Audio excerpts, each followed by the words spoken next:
L'entorse de la cheville est la blessure la plus courante chez le footballeur. Pour te parler chiffres, 62% des joueurs connaissent au moins une entorse plus ou moins grave durant leur carrière. Les causes restent diverses et variées. Certains, c'est la faute à pas de chance, ça peut être un trou sur le terrain, un trottoir trop haut ou mal agencé ou une glissade sur un sol humide. Ensuite, il y a les déséquilibres qui vont amener aux entorses. Ça peut être un décalage au niveau du bassin qui, avec le temps, provoquera des pépins physiques comme les entorses. Il y a aussi les déséquilibres musculaires entre le haut et le bas du corps qu'on va voir dès maintenant. Tu seras un boxeur bien graisseux, bien vif, le rital monstrueux. T'avaleras des éclairs et tu chieras le tonnerre, mon Dieu. Va falloir qu'on mette le four en cage.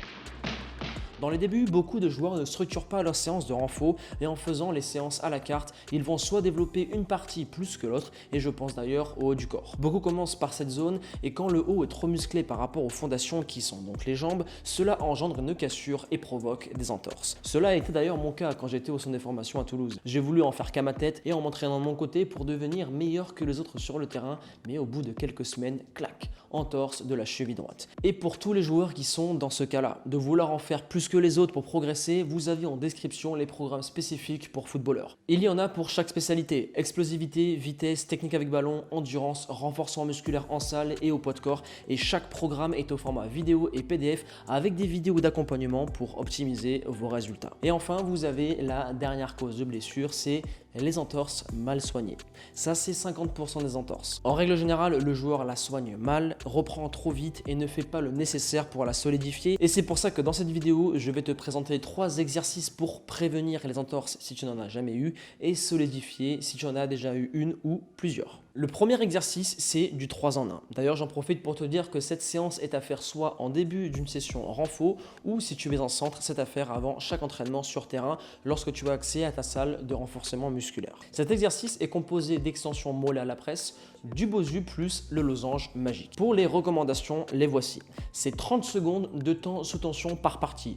Donc 30 secondes presse, 30 secondes bosu et 30 secondes losange. Et ensuite, tu mets 1 minute de repos et tu repars sur la deuxième série. Et des séries, tu vas en avoir 3. Ce qui est super intéressant avec cet exercice est que tu vas aussi protéger et renforcer tes genoux contre d'éventuelles blessures graves. Et si par exemple tu n'as pas de presse dans ta salle, tu peux faire tes extensions mollets avec un gilet lesté ou à la barre de squat. Le deuxième exercice est aussi un 3 en 1 à faire avec élastique. Tu vas venir le fixer sur ta cheville ciblée et renforcer la partie extérieure, intérieur et la centrale pour compléter le côté interne.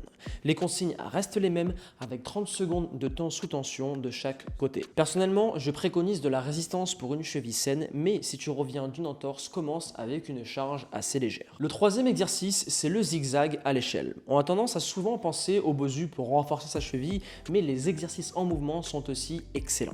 À chaque appui côté, cela te permettra de générer un maximum de force et donc de renforcer ta cheville et de la préparer à l'entraînement que tu auras juste après. Tu peux aussi rajouter de la charge en te faisant tracter par un élastique, mais le zigzag poids de corps sur échelle suffit amplement à faire la différence. Pour la recommandation, c'est 5 passages d'affilée à répéter 4 fois et c'est ce que je fais sur terrain et que je préconise à mes joueurs que je suis à travers le coaching premium. Et d'ailleurs, pour les intéressés qui veulent un plan détaillé et s'entraîner comme des pros, vous avez le lien en description. Alors attention à la team, avec ces 3 exercices, vous n'êtes pas à l'abri qu'un mec vous coupe en deux et que votre cheville parte avec le tacle. Ça, c'est une éventualité. Mais avec ces 3 exercices, vous allez baisser la probabilité de blessure. Et si vous êtes fragile avec de nombreuses rechutes malgré le renfort de la cheville, ce qui arrive à certains joueurs, allez faire une écho et un IRM afin d'aller voir l'étendue des dégâts. Il est préférable de passer sur le billard et d'être indisponible 3 mois que de continuer et de rechuter tous les 4 matins parce que votre cheville est hyper laxe ou trop fragile. Ça, la team, c'est une erreur que beaucoup avaient fait à Toulouse et ils l'ont tous regretté par la suite. Maintenant, la team, si vous avez des questions, allez-y dans l'espace commentaires et avant de vous laisser là, je compte sur vous pour exploser la barre des likes et des commentaires et à présent, je vais vous laisser là. Persévérance et motivation et on avance ensemble.